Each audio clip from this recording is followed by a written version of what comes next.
Bonjour, avant de retrouver votre podcast, je voulais vous parler d'un autre podcast européen. Il s'appelle Sage Meuf. Il parle de la maternité avec des témoignages de jeunes parents et tous les conseils pour gérer au mieux l'arrivée d'un bébé. En plus, à chaque écoute de Sage Meuf, Carrefour s'engage à verser un don pour soutenir le Collège national des sages-femmes de France.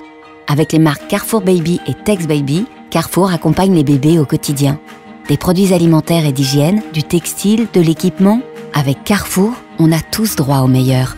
Et surtout les bébés. Allez maintenant, place à votre podcast. Je m'appelle Anna Roy, j'ai 36 ans et je suis sage meuf, comme j'aime tant le dire.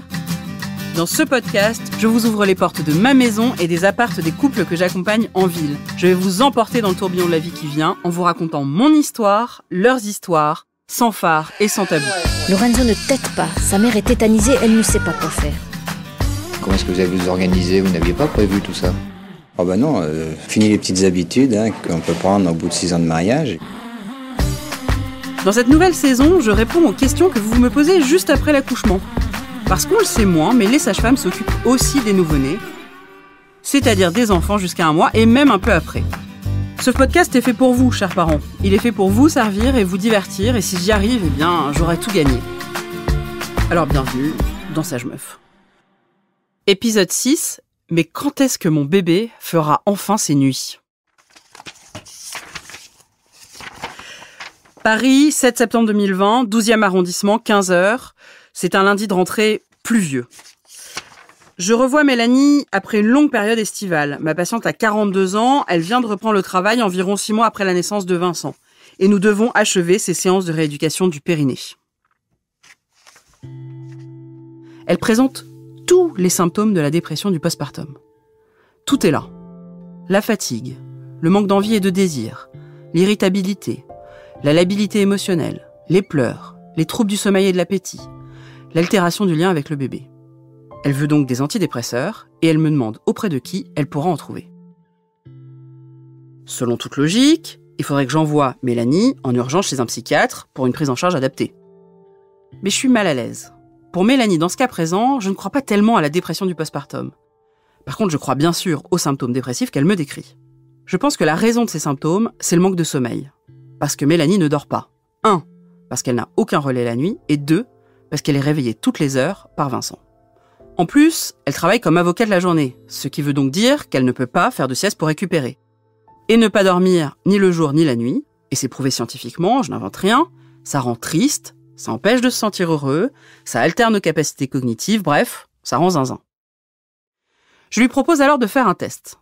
Elle dort pendant 15 jours et on voit ce que deviennent ses symptômes. Ma proposition est simple, à partir de maintenant, Mathieu, son mari, fera toutes les nuits en dormant dans le salon avec le bébé.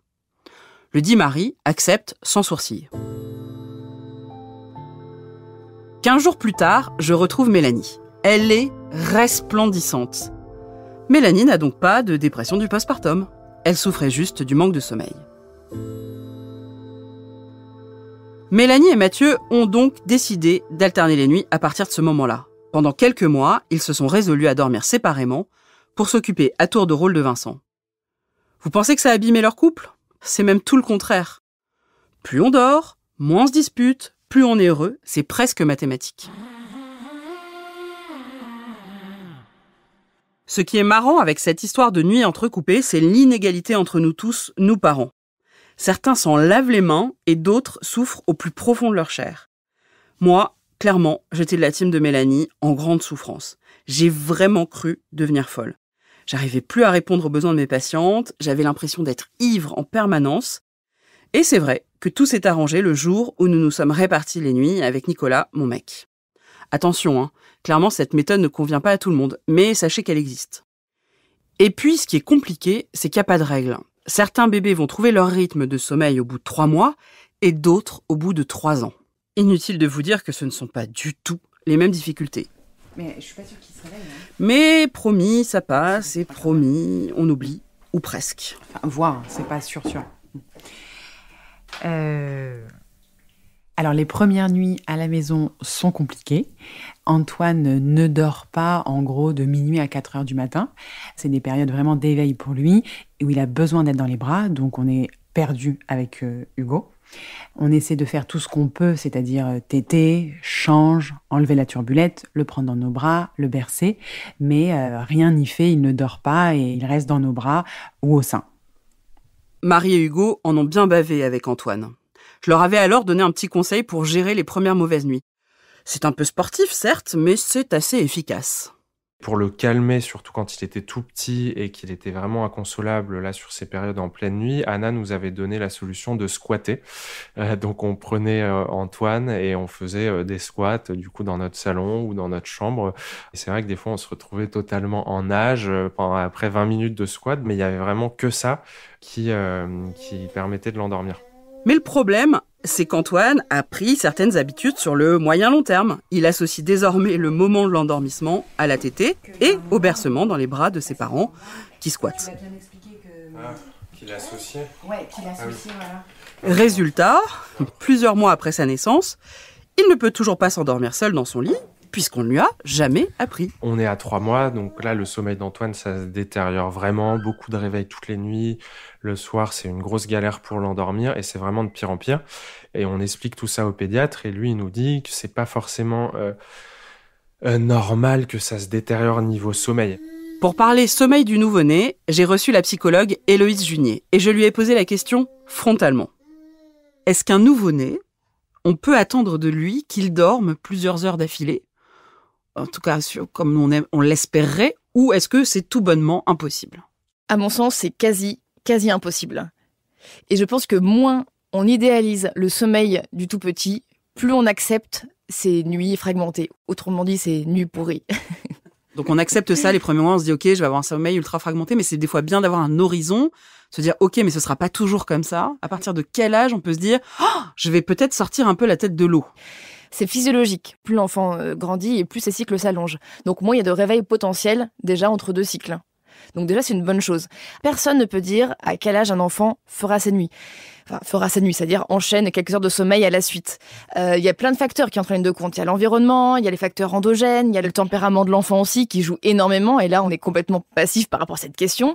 Et puis, il y a aussi le facteur âge. Donc, il y a vraiment beaucoup de facteurs. Il y a des enfants qui peuvent enchaîner des nuits complètes à l'âge de 3-4 mois et d'autres, ils le feront pas avant 2-3 ans. Et en fait, ça, c'est OK. C'est-à-dire, c'est quelque chose, il faut vraiment l'accepter. Alors, c'est pas lâcher prise totalement et se dire, je fais rien pour aider le sommeil de mon enfant. C'est juste, au moins, se dire que c'est pas parce que ma voisine a un garçon qui dort depuis ces 3 semaines, que si mon enfant dort pas, il fait pas des nuits complètes alors qu'il a 2 ans, c'est la pathologie. Il faut vraiment prendre ça avec beaucoup de recul et beaucoup de réserve. Accepter, attendre, ouais, ok. Encore faut-il y arriver. Ce qui est sûr, en effet, c'est que c'est bien d'être prévenu, mais ça n'empêche pas de souffrir, surtout quand on peut pas récupérer en journée.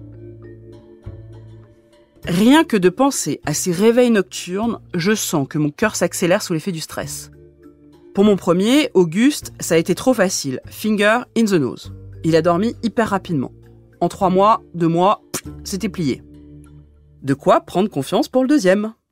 On accueille donc Melchior avec beaucoup de sérénité. Et pourtant, lui ne va pas dormir du tout pendant de longs mois, alors que nous avions pourtant les mêmes recettes. En même temps, c'est plutôt rassurant, ça prouve bien que c'est pas de la faute des parents. Heureusement, on peut vous aider à récupérer, et c'est essentiel. Car si les parents s'effondrent, eh bien, personne n'est gagnant.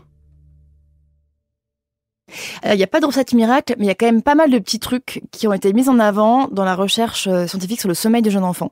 En fait, il y a 3 facteurs pour qu'un sommeil soit de meilleure qualité possible. Le premier facteur, déjà, c'est la mélatonine. La mélatonine, c'est l'hormone qui va favoriser l'endormissement et le bon sommeil de l'enfant la nuit. Or, on sait que pour que la mélatonine se sécrète, il faut qu'il y ait l'obscurité la nuit et de la clarté de la journée. Donc déjà, on va éviter de mettre une veilleuse trop forte la nuit. Quand on allait, souvent, on prend une veilleuse dans le commerce. Souvent, 9 fois sur 10, elles sont nulles parce qu'elles sont trop blanches et trop fortes. On va essayer de trouver une veilleuse qui soit très très faible d'intensité, de couleur orangée si possible. Le deuxième facteur qui est vraiment important à prendre en compte aussi, c'est le facteur du cortisol. L'hormone du stress par excellence. On sait que plus le niveau du cortisol de l'enfant est élevé le soir avant de dormir, moins il aura facilité à s'endormir, et plus la nuit aussi, il risque de se réveiller, puisque le cortisol bloque la mélatonine. Pas de chance. Donc les massages peuvent permettre de diminuer le fait d'avoir un ton de voix très lent, ce qui n'est pas mon cas. Quelque chose qui va vraiment diminuer en fait, le niveau de stress de l'enfant. Et le troisième point aussi qui est majeur, c'est la température corporelle. Et en fait, on sait que plus la température corporelle d'un enfant est élevée le soir et la nuit, et plus il risque aussi de se réveiller. Donc, ça veut dire ne pas surcouvrir l'enfant, ne pas surcouvrir ses pieds, parce qu'on sait que ses extrémités gagnent 1 degré la nuit, par exemple. Donc, il y a pas mal de petits trucs sur l'environnement à prendre en compte pour optimiser nos chances d'avoir une bonne nuit. Mais pour autant, rien n'est miraculeux. Rien. Sinon, ça saurait, d'ailleurs. Hein. Au bout de 4 mois, Antoine ne dort toujours pas. À ce moment-là, je ne l'accompagne plus. On était OK pour le faire, et toi tu décalais chaque jour. Et au bout d'un moment, je t'ai dit c'est ce soir, point. Il est désormais suivi par un pédiatre, car en tant que sage-femme, je suis les bébés environ jusqu'à la fin de leur premier mois. Et donc là, notre pédiatre nous dit que bien sûr, c'est à nous de choisir, etc. Mais peut-être qu'à un moment, il faudra le laisser pleurer.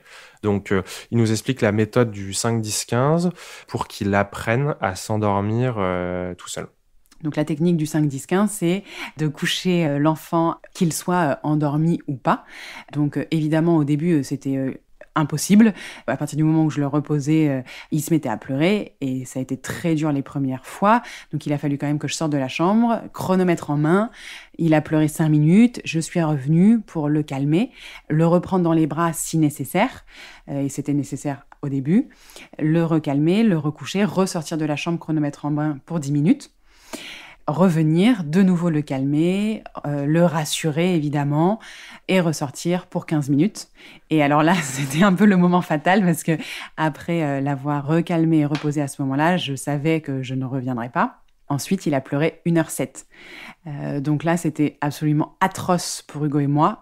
On était d'ailleurs, nous aussi, en train de pleurer à côté. Mais il n'empêche que le soir d'après, il a pleuré après le 5-10-15, 50 minutes. Le soir d'après, 40 minutes, et ainsi de suite. Et finalement, aujourd'hui, je dirais en 15 jours, 3 semaines, il n'y a même plus eu besoin de faire le 5-10-15. Au bout de 5 ou 10, c'était réglé. Coucou Anna, je crois que tu ne nous croiras jamais, mais nous sommes des parents qui nous sommes couchés tôt et qui avons fait une grasse mat. Donc voilà, on est super contents. On te souhaite une bonne journée. C'est génial, et j'espère que ça va se reproduire toutes les nuits, mais ça me rassure beaucoup. Je suis très contente. On l'a compris, au cours des premiers mois, y a pas grand-chose à faire parce que c'est normal que nos bébés ne dorment pas. Et c'est déjà énorme de le savoir. Faites des siestes en journée, passez le relais aux coparents ou à des personnes de confiance, si c'est possible bien sûr, et n'hésitez pas à faire chambre à part pendant un temps si cela vous aide. Et puis promis, ça finira par passer. Je sais qu'on vous le répète matin, midi et soir, mais c'est vrai. Et pour celles et ceux qui souffrent en ce moment même, vous avez toutes mes pensées de courage.